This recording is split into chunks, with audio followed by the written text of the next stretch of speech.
Greetings and welcome to the Voices Less Said podcast show with Dr. PMak. I'm always excited with the guests that I have on this show, ordinary people doing extraordinary things. Today, I have Maeva Gauthier, who's joining me for this conversation. Maeva is a marine ecologist, educator, and filmmaker, deeply committed to using storytelling and visual media to connect youth and communities with ocean science and conservation. Her work spans the Arctic, Antarctic, and Canadian coastlines, where she blends science, art, and indigenous perspectives through participatory film and science. Maeva is a PhD candidate in geography in the Community-Based Research Lab at the University of Victoria, as well as a graduate student fellow at the Center for Global Studies. The research interests that she has include resilience and adaptations, human dimensions of global change, participatory approaches, and youth engagement and the Arctic regions. Join me today on Voices Less Said with Dr. PMak.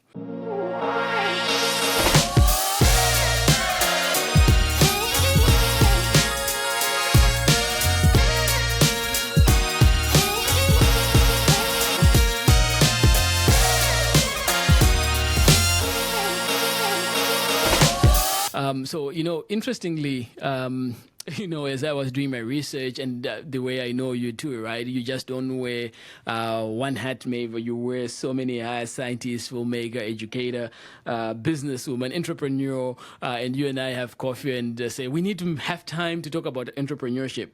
So, what mindset shift helped you grow the most as an entrepreneur? Yes.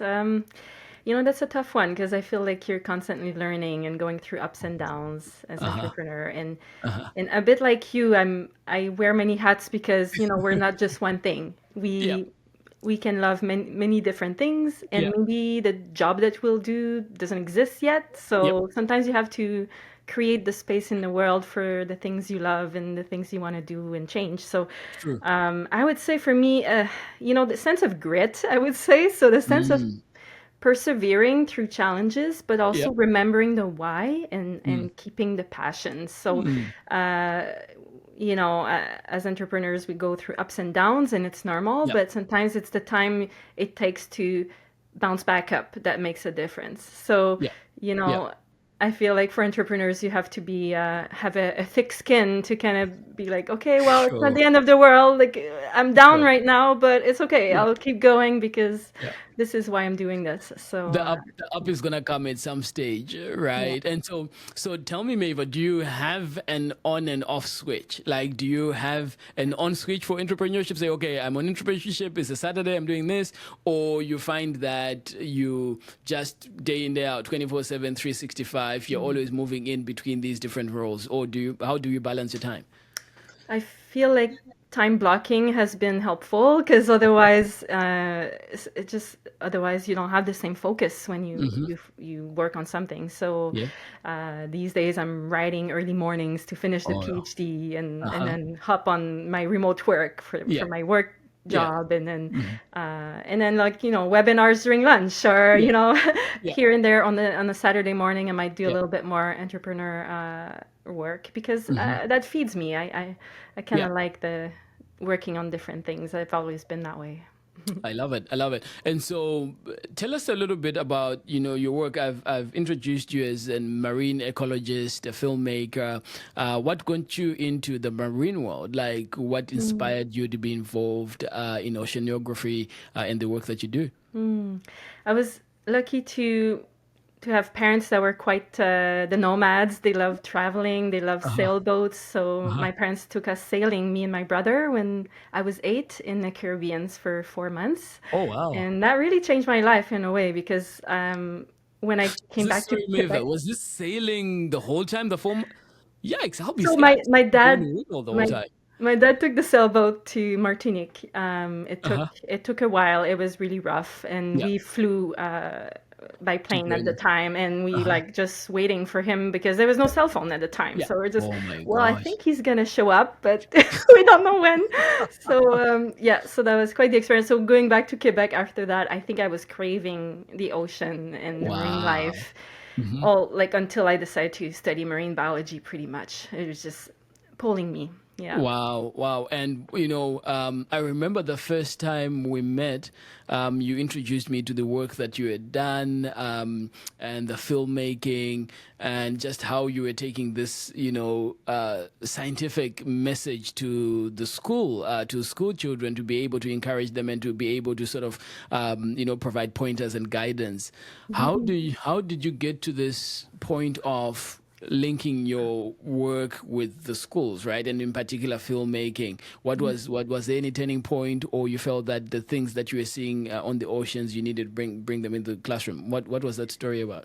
Yeah, it's funny. I really go by instinct. So sometimes you run Oh, into people and uh-huh. like, hey, we're gonna do something cool together. So one day I was studying Yeah. marine deep sea biology in the Uh-huh. lab and looking at deep sea imagery. Yeah. And I Yeah. saw this guy, Mike Irvin, in the lab, and he was looking at footage. I'm like, hey, who are you? We started talking, and he was passionate about ocean and Uh-huh. diving, and he had Uh-huh. access to full face masks, which was Wow. the key to having divers talking to Mm-hmm. students above water. Mm-hmm. So we Mm-hmm. decided to play around at Fisherman's Wharf. I used to live on a float home there, Oh yeah. and we would have the kids going on the dock, and Yeah. then the kids would ask questions to divers live while we were going on the Yeah. water, and Yeah. then it expanded to classrooms, so we were Mm-hmm. able to do that remotely. So it was really started as a passion project, as a way to kind of get out of the ivory tower, Yeah. which universities sometimes I feel like there's so Mm-hmm. much knowledge, but Mm-hmm. if people never hear about it or never Mm-hmm. dive, how are Mm-hmm. we going to care about the ocean? So, So, yeah. so speaking maybe about people I've never, dove before. Like I've never gone underwater, at least to the depths that you have been. And I've seen some video footage of you diving and having all this scuba gear and all of that. My particular inclination right now, if I was to be asked, like, what would you want to do? Money is not an issue. The thing that I would love to do is to go up and not down.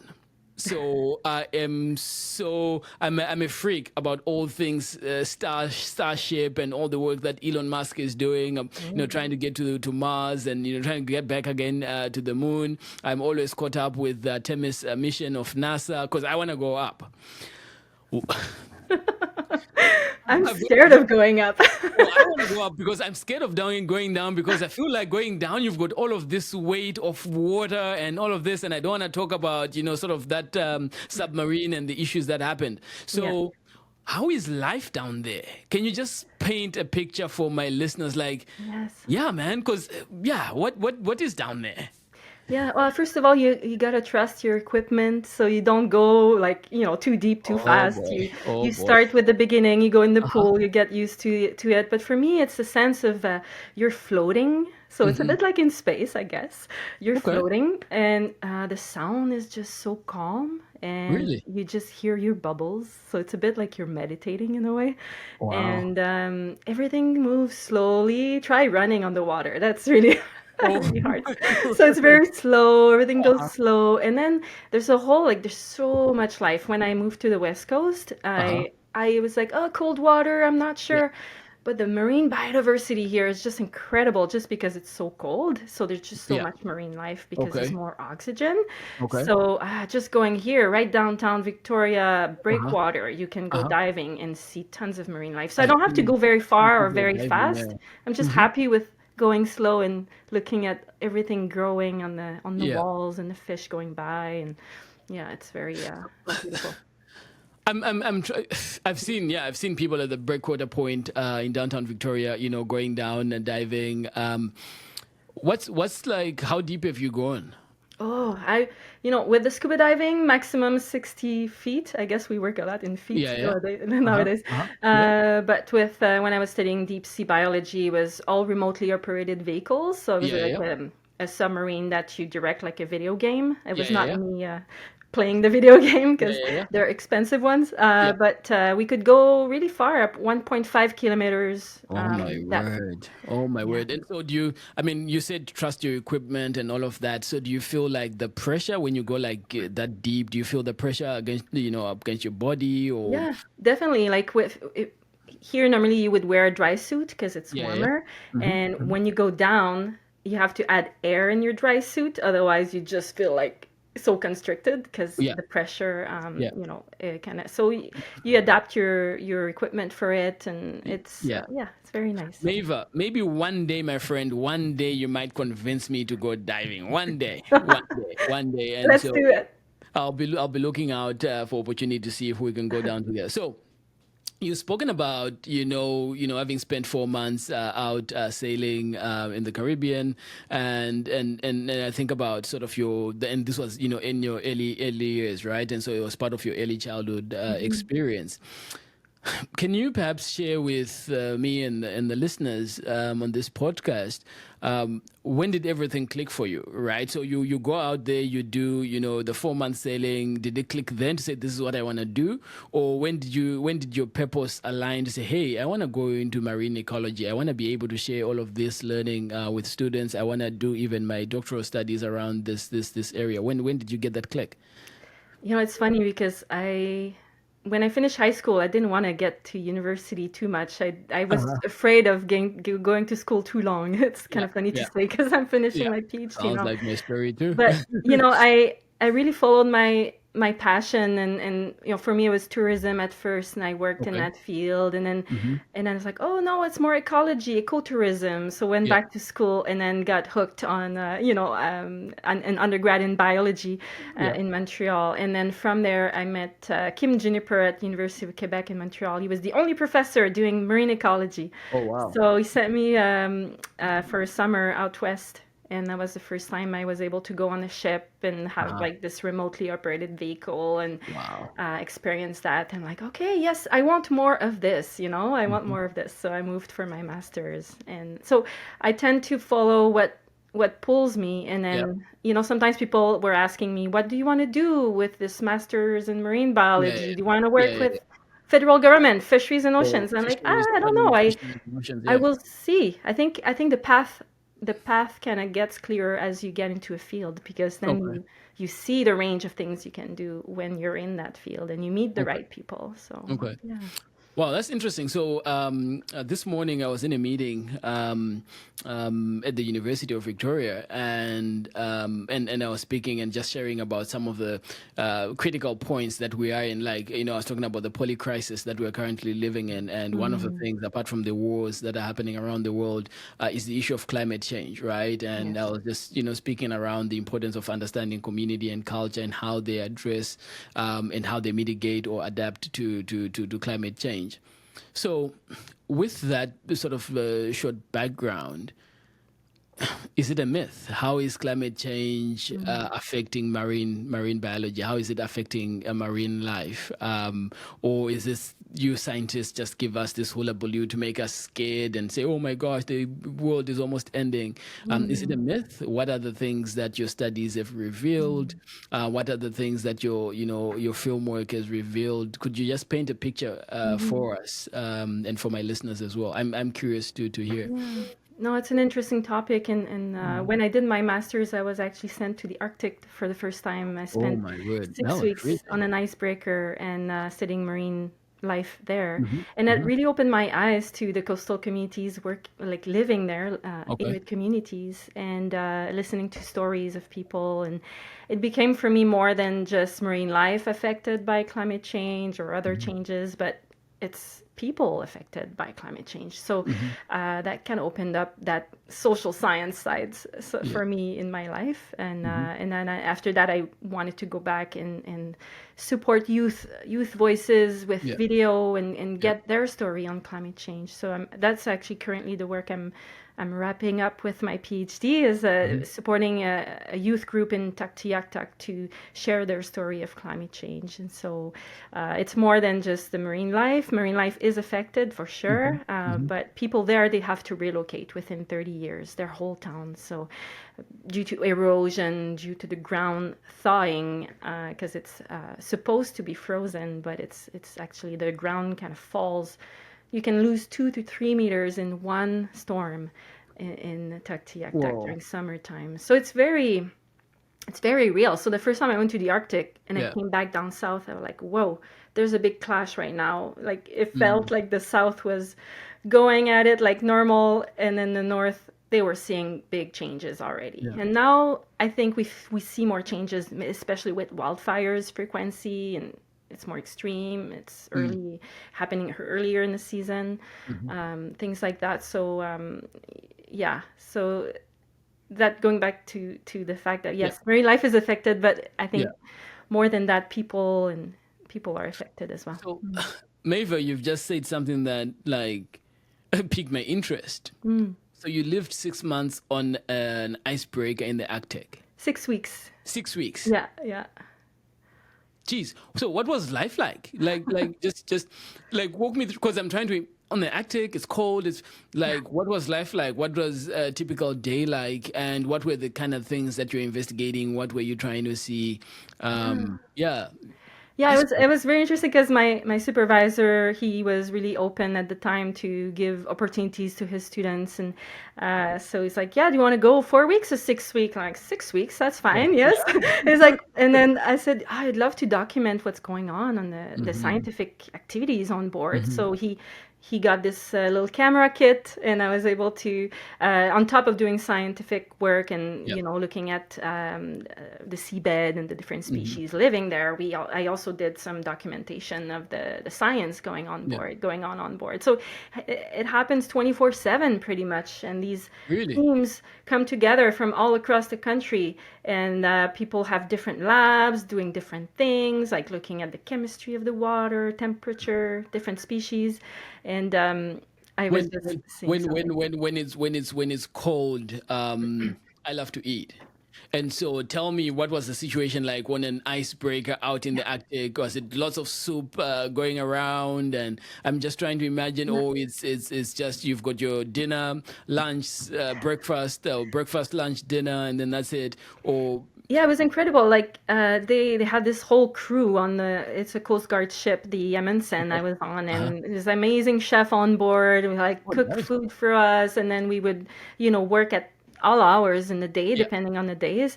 Yeah. It would be cold outside for sure, but Yeah. the light was. I just fell in love with the Arctic that first time I went Wow. because the in October, November, it's the Hmm. time where the days are shorter, and Okay. so your sunsets and sunrises can be 2, 3 hours long, and then it turns all Oh. colors like yellow, and then it's Oh. pink and it's orange, and so I kept taking little breaks. I gotta take a picture of this. Oh, wait a second, I gotta go back. It's Yeah, just go back. amazing. Yeah. Yeah, and then the Wow. northern lights and everything. So it just really opened up my eyes to this world that where it's part of Canada, but Yeah. we rarely get to see that. And Yeah. there's people living there too, and they're living Wow. their lives Yeah. and there, and yeah, I learned a lot about resilience and Yeah. how people can survive in these Yeah. extreme Yeah. environments. Yeah, It's amazing. it's so amazing. And one of the things that I was doing as part of my research is for this conversation too is I was looking at life at the polars, right? The two polars, the north and the south, just Hmm. trying to understand. And I know that at least from my research, that Canada has invested a lot going back into the 60s, 50s, 60s, invested a lot in having manned stations, right? Just to be able to collect data and research.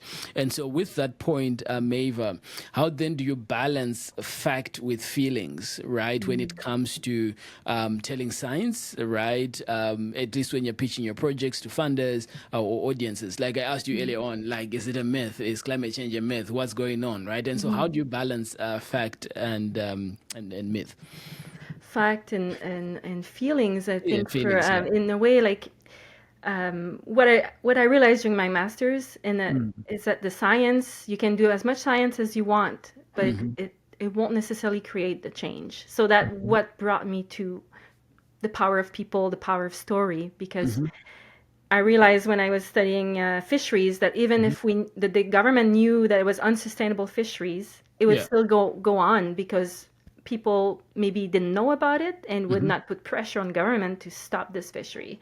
Okay. So when later I realized, okay, I'm more in that bridge area of like bridging science with community or with people. Mm-hmm. And so I think when you bring emotions and you bring stories Mm-hmm. and you bring people into the picture, Yeah. people pay more attention to that. Okay. I've seen a lot of people, crying sometimes at film Mm-hmm. screenings Mm-hmm. when they heard the stories from Yeah. the youth in Tuktoyaktuk, Mm-hmm. because it becomes really real. It's, True. imagine your house is falling in the ocean and it needs to be True. moved, and your Mm. ancestors used to live in this town, but Yeah. your kids won't be able to live in this Yeah. town. So Yeah. it's a very real story, and so it's more than polar bears. It's Sure. people's lives.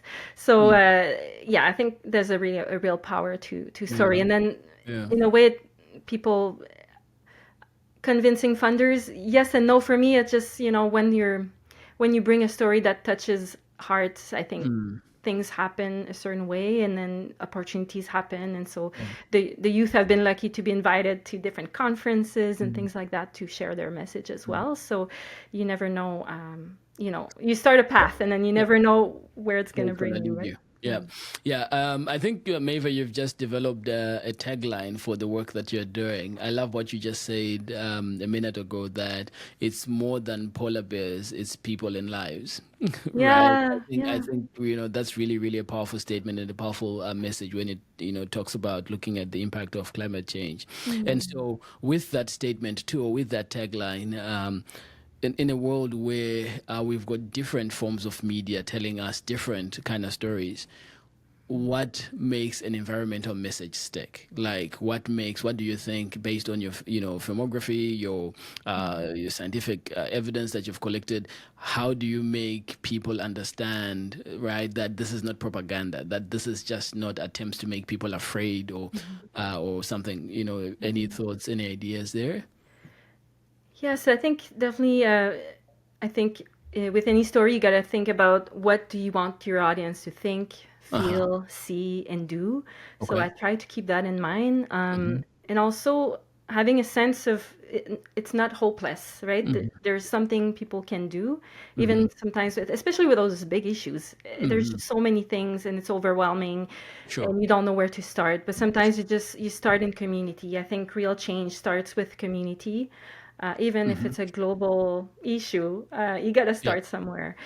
So, Yeah. so those things are what I've noticed. When we used to do live dives, I Yeah. remember that kids would love the interactive aspect, the fact Mm-hmm. that it's real, it's happening Yeah. now. There's a Yeah. diver answering my Mm-hmm. questions. So Mm-hmm. interactivity, I think, also has its place to capture the Yeah. attention. Yeah. Yeah. Okay. Okay. Hey, my friend, I want to give you a break. I've been asking too many serious questions. So, you're a mother, you're a business person slash entrepreneur, you're an academic, a scientist. If you're into film, how do you juggle all of that? How do you unwind? How do you relax? How do you take care of yourself? Yeah, it's really important. Yeah. Yeah. You think about resilience. Like for my research, I think about resilience, but like I got to think about my own resilience too. And True. it's True. I think self-care is really important. So for Hmm. me, it's walks by the beach. Yeah. I went to Esquimalt Lagoon yesterday, Oh, and nice. Yeah. it's really nice at the end of the Mhm. day. Workouts, Yeah. yoga, Yeah. biking. I Yeah. haven't done enough diving lately, but I'd Yeah. love to go back into diving as well. Hmm. Hmm. Um, and social life. I think Yeah. for me, it relaxes me to Yeah. see friends and Yeah. unwind, and yeah. So going actually camping next weekend. So Oh, things nice. like that. Nice, nice. That's good. That's really, really good. Yeah. That you try to take those moments, right, to bring in a restoration to your mind and body as you do the work. Hmm. And from an entrepreneurship perspective, well, I'm asking for a friend, right? Entrepreneurs many times have abandoned ideas, things that they thought would work, and do you have any of those? What's one wild idea that you almost launched but you did not? And what were the reasons? Why did you launch it? It's a good question. I mean, Yeah. for me, it's I don't really see them as abandoned ideas. I think I see them more as a not the right time, Mm-hmm. or perhaps or interest change in life, or priorities change. I might have had wild ideas, but then now I'm like, well, time with my kids is important right now. I don't want to Mm-hmm. just do my thing. And Mm-hmm. but if going back to some projects that really I found really exciting was Yeah. when we used to do educational live dives, Yeah. where we would have divers talking to kids, and Hmm. I was thinking going south, going Yeah. in turquoise, warm tropical water, shallow, Hmm. and stream a dive from a boat, and then have either turtles or manta rays Yeah. around. Something like that would be really really fun, and I think it would be very engaging as well. Uh-huh. So yeah, I think it's just a matter of finding the right team to do Yeah. it and the Do right it. timing. So But it's this is not something. abandoned. It's just an idea that's festering there, and it's Yeah. finding the right team and resources to get Yeah. that off the ground. That's Hmm. interesting. Interesting. And so, I remember the last coffee meeting that we had. You were sharing with me about the new role that you had taken up, and that you're going into grant making, or you're sort of, giving out funds, right? In particular to organize. And correct me if I'm representing that wrong, because I think it's been a month or 2 months since we had our coffee. But looking at marine researchers and organizations that are working in oceanography and giving out grants. So, what kind of effect, what kind of ripple effect, perhaps, do you hope that that particular aspect of your work will have on the ocean, on young minds, as well as on storytelling itself about the environment? Yes, I've been starting since December with MIOPAR, which is a ocean research network. And Okay. so I'm really excited with this role to open up the definition of ocean research. Hmm. So, I think you think of coastal communities, indigenous communities, they've Hmm. been researching, learning, Yeah. sharing knowledge about the Hmm. coast for thousands of years.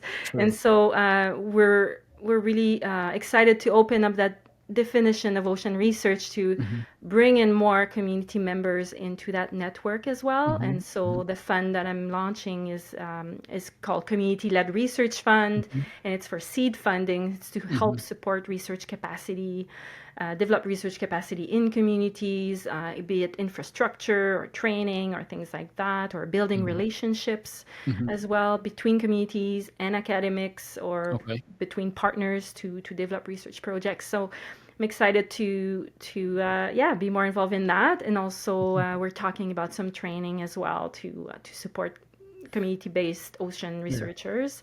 So That's it's good. it's been a fun challenge. Yes. So talk about fun challenge. I didn't ask you this question the last time we had coffee. How is it sitting on the other side of the table? Because I know last year or 2 years ago, we are talking about funding and raising resources and writing proposals. Now you're telling me, is it $50 million project or $50 million that you're trying to not give away, but to Yeah. use in your grant or the grant making portfolio that you have? How does it feel, Maeva, to Yeah. be It's sitting there and now starting to say, okay, I need to give this money away? Yeah, it's so Miopar has $38 million over 38. five Okay. years to Mm-hmm. support different parts of ocean research. So yeah, no, it's a very strange feeling for me because I'm used, as a researcher or academic, you Yeah. kind of look at funding for research projects and Mm-hmm. things like Mm-hmm. that, and Mm-hmm. project costs and all Yep. of that. So it's a very different mindset shift for Sure. sure. Yeah. Thinking about, but I do feel my years in research have helped me understand better the priorities and the needs. Of course, Mm-hmm. each community will have their specific needs, but Sure. um, it's it's helped me understand a little bit more. Okay, what might be the needs, especially Mhm, in the communities I've worked with. mhm, It's yeah, I think there's definitely more space needed for mhm, communities in ocean research, and also just mhm, just this inclusion of mhm. those voices that we don't hear enough. I think community researchers exist, but they might not call it research. They might call it lived experiences, or they Sure. might call it fishing or Yeah. farming, or Mm. hunting. It's the knowledge that they use to live in their world. So Yeah. yeah. That's fantastic, and I think about the impact, and thank you so much for the work that you do in the environment space, in in the marine sort of world, in ecology, and yeah, I respect the work that you do a lot. And in thinking about that, I thought about, well, what does Maeva think a legacy would be like in this space, right? So when you think about that, if the ocean systems or ocean ecosystems would write a testimonial about your work, what would you want to see in there? Hmm. Yes, I think as humans we're a drop in the ocean in a way. Yeah. And I love convening people. I love creating change, positive change. And so I would like to think that I'm trying to create a current in the ocean to create more change and hope and resilience for our environments and for the communities who live by the ocean and on the ocean. Beautifully said, my friend. And I know we're coming up to our time, but I won't let you go until you answer a couple of questions that I normally ask my podcast guests. If you were to have dinner with three people, alive or dead, who would they be and why? Oh my gosh, that's Yeah. a tough one because there's a lot of interesting people to have dinner with. I've had the pleasure of meeting Dr. Lorna Williams Okay. for the past few years here and Yeah. there, and she's amazing. The University of Victoria, isn't she, She right? is. She's emeritus now, and Yeah. she's a Yeah. indigenous scholar Yes. and Yep. works a lot in language revitalization. Yep. And Yep. she I've always followed their has work. Yeah. amazing stories to Yeah. share. And Yeah. so, yeah, I've followed their work. Amazing scholar. yeah, Yeah. Okay, yeah. that's So I'd one. love to. Maybe I should give her a phone call and plan that dinner soon. Yeah. Yeah, other people. Gosh, I should have thought about this before. Oh Yes. no, it's a surprise question. It's a Well, surprise question. Dr. PMak is pretty cool too. We'll have to have dinner together one day. Oh Yeah, my I love God. the work that you do. You Oh, inspire me a lot. So yes, oh, yeah, yeah, oh, thank you. That's so kind. So I would yeah. love to be your plus one for the dinner with Dr. Lorna Williams. Yes. She's done amazing work. And Mm-hmm, so mm-hmm. yeah, thank you. Yeah, and I've worked over the past years with Dr. Bud Hall at the Yep, University of Victoria and yep, with the UNESCO Chair in Community-Based yeah, Research. And mm, I don't work as actively with the chair anymore, but yeah, I always love connecting and learning. And we kind of need mentors in our life, I think. yep, And yep, yeah, I love to think that I'm trying to mentor younger yep. generations as well to open the Hmm. doors for them. And Hmm. but I think we also need mentors ourselves as Yeah. we're walking into this world. So Yep. Maeva, thank you so much for spending time with me today on Voices Listed with Dr. PMak.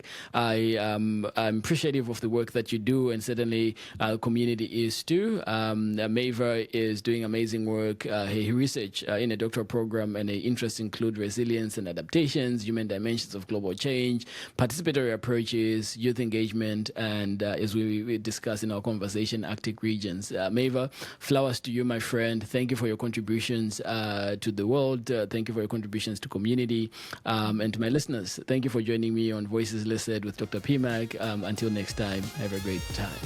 thank you so much. Thank you for listening to the Voices Listed podcast with Dr. PMak. I hope you enjoyed insights that came out of this conversation. Keep your notifications on. Our next episode will be dropping soon. Thank you and enjoy.